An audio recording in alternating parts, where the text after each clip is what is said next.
y el señor presidente de la República de Colombia, doctor Andrés Pastrana Arango.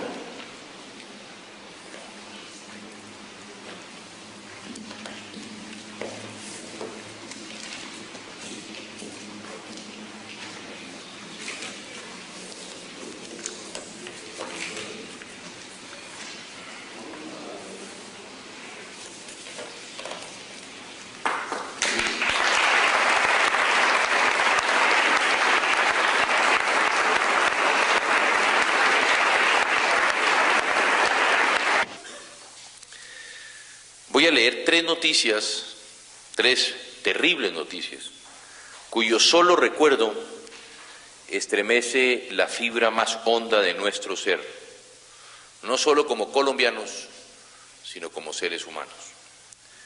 18 de octubre de 1998, el autodenominado ELN, en su obstinada actividad terrorista contra la infraestructura petrolera del país, voló un tramo del oleoducto central en Antioquia y produjo como consecuencia la muerte por calcinamiento de cerca de 70 personas en el pequeño municipio de Machuca.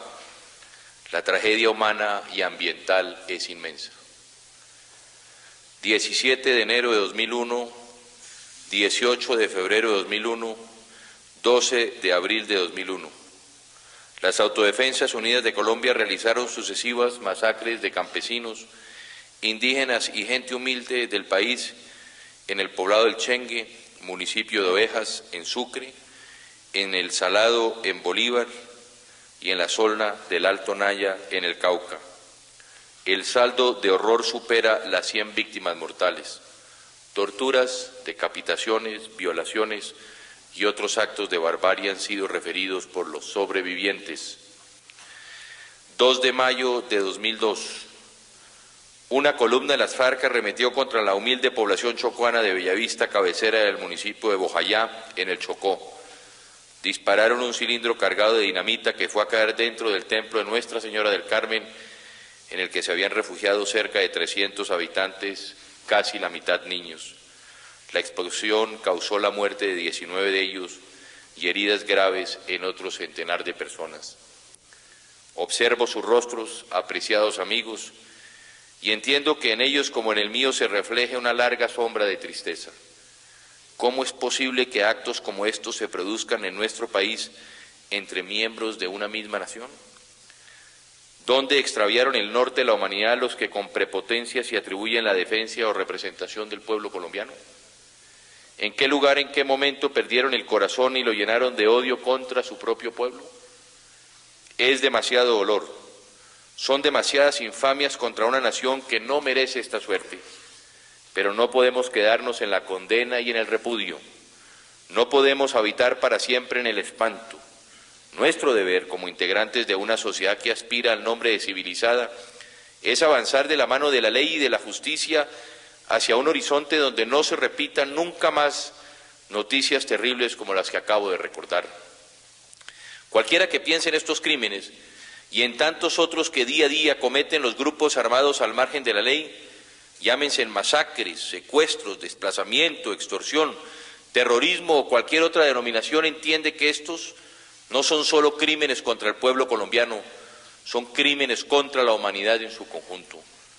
La historia de dolor que actualmente siembran los violentos de Colombia es una cicatriz en la conciencia moral del mundo, tan grande y profunda como la que produjeron los nazis con su bárbaro holocausto, como la que causó Stalin con los gulags o Pol Pot con su sangriento régimen en Camboya, como las que aún están frescas en los rostros doloridos de Ruanda, de Sierra Leona o de la antigua Yugoslavia.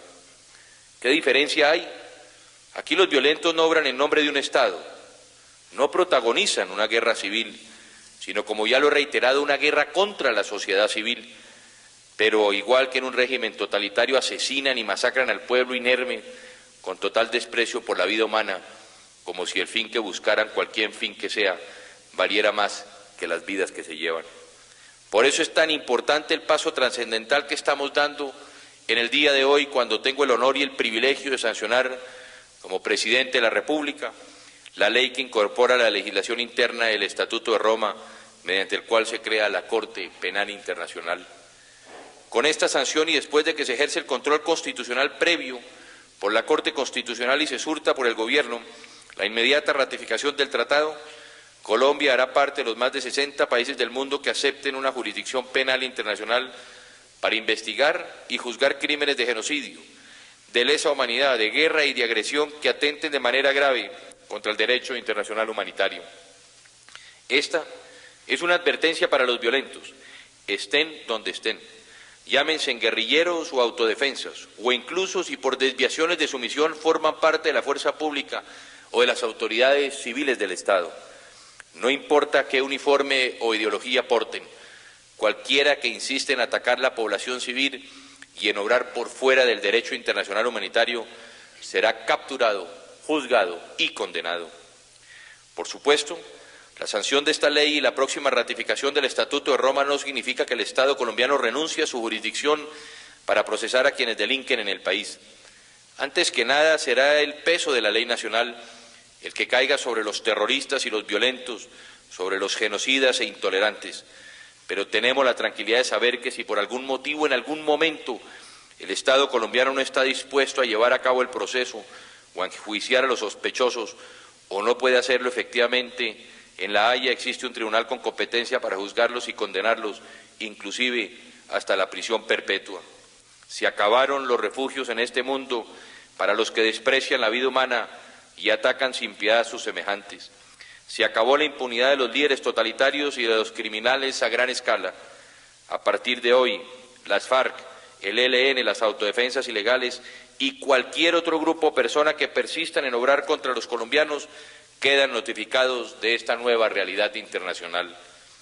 Apreciados amigos, siento hoy la gran satisfacción de culminar un proceso en el que nos empeñamos desde el comienzo de mi gobierno y que hizo parte fundamental de la política de promoción, respeto y garantía de los derechos humanos y de la aplicación del derecho internacional humanitario que lanzamos con el señor vicepresidente de la República en agosto de 1999. No era un proceso fácil. Se requirió primero reformar la Constitución política del país, un objetivo que se logró gracias al empuje y dinámica del Congreso Nacional y que se convirtió en el Acto Legislativo 02 de 2001 que autorizó el Estado colombiano para reconocer la jurisdicción de la Corte Penal Internacional. Luego, presentamos la ley de aprobación al Congreso con mensaje de urgencia y debo reconocer que los senadores y representantes de Colombia obraron con celeridad y con una enorme convicción de patria y de justicia y sacaron adelante esta ley cuya sanción hoy celebramos como un triunfo de la democracia y de la legalidad sobre la barbarie. Qué bueno saber también que en los próximos días la Corte Constitucional participará en este proceso. De esta manera, las tres ramas del poder público habremos dado nuestro aporte y nuestra refrendación a un tratado que marca un hito histórico en el derecho internacional y en la lucha de la humanidad por preservar sus valores más sagrados. Debo decir también que me siento feliz de culminar con la aprobación del Estatuto de Roma un proceso de defensa de los derechos humanos y del derecho internacional humanitario y de penalización de las conductas que atentan contra ellos que hemos llevado a cabo durante los 4 años de gobierno. En efecto, expedimos el nuevo Código Penal Militar, en el que se estableció que el genocidio, la desaparición forzada de personas y la tortura son de conocimiento exclusivo de la justicia ordinaria.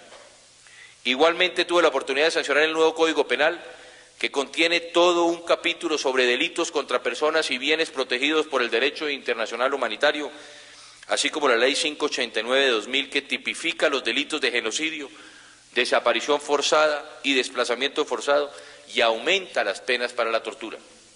Recientemente sancioné también el nuevo Código Disciplinario Único, que establece como falta disciplinaria gravísima cualquier infracción grave al derecho internacional humanitario y describe dentro de la enumeración taxativa de faltas gravísimas conductas como el genocidio, la tortura, la desaparición forzada, las ejecuciones arbitrarias y el desplazamiento forzado.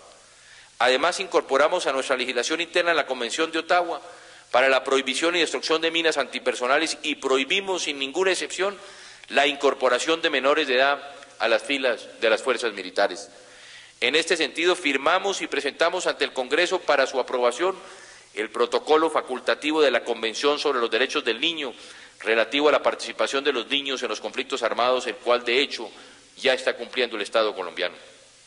Con todos estos avances legislativos puedo decir con una enorme satisfacción que tanto el señor vicepresidente, que se ha encargado directamente de este compromiso con los derechos humanos, como el presidente de la República, que le podemos decir al país que le cumplimos a la comunidad internacional al generar los instrumentos jurídicos más apropiados para la defensa y protección de los derechos humanos y para la aplicación del derecho internacional humanitario en Colombia.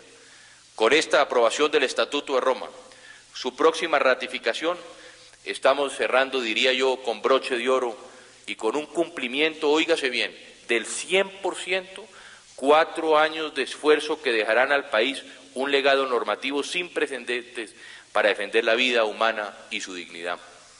Queridos amigos, cuando inicié estas palabras mencioné algunos de los actos que entre muchos han cometido los grupos armados ilegales contra su pueblo, contra nuestro pueblo. Esos actos de terrorismo son condenados por el mundo entero y deben traducirse pronto en la inclusión total de estos grupos en la lista de organizaciones terroristas producida por la Unión Europea e incluso, como lo hemos propuesto a la Asamblea de la Organización de Estados Americanos, en la creación de una lista similar por parte de las naciones del continente. No habrá lugar para que se escondan los que asesinan a la gente indefensa. No habrá lugar para que oculten sus oscuras ganancias generadas por el narcotráfico, por el secuestro y por la extorsión.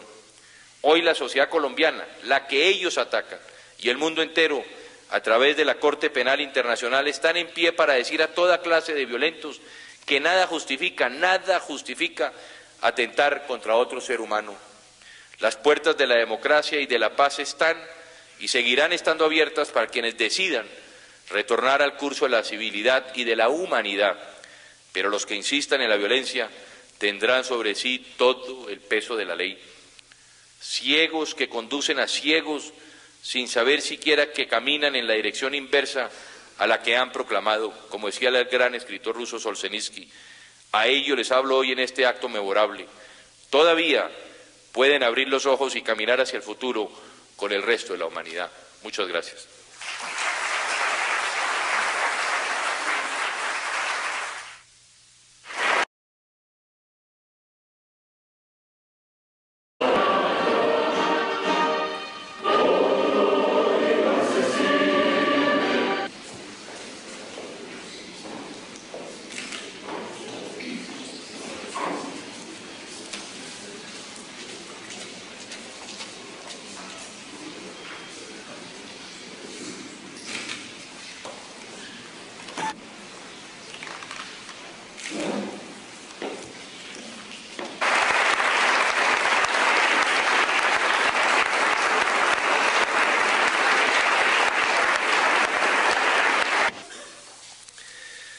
Voy a leer 3 noticias, 3 terribles noticias, cuyo solo recuerdo estremece la fibra más honda de nuestro ser, no solo como colombianos, sino como seres humanos.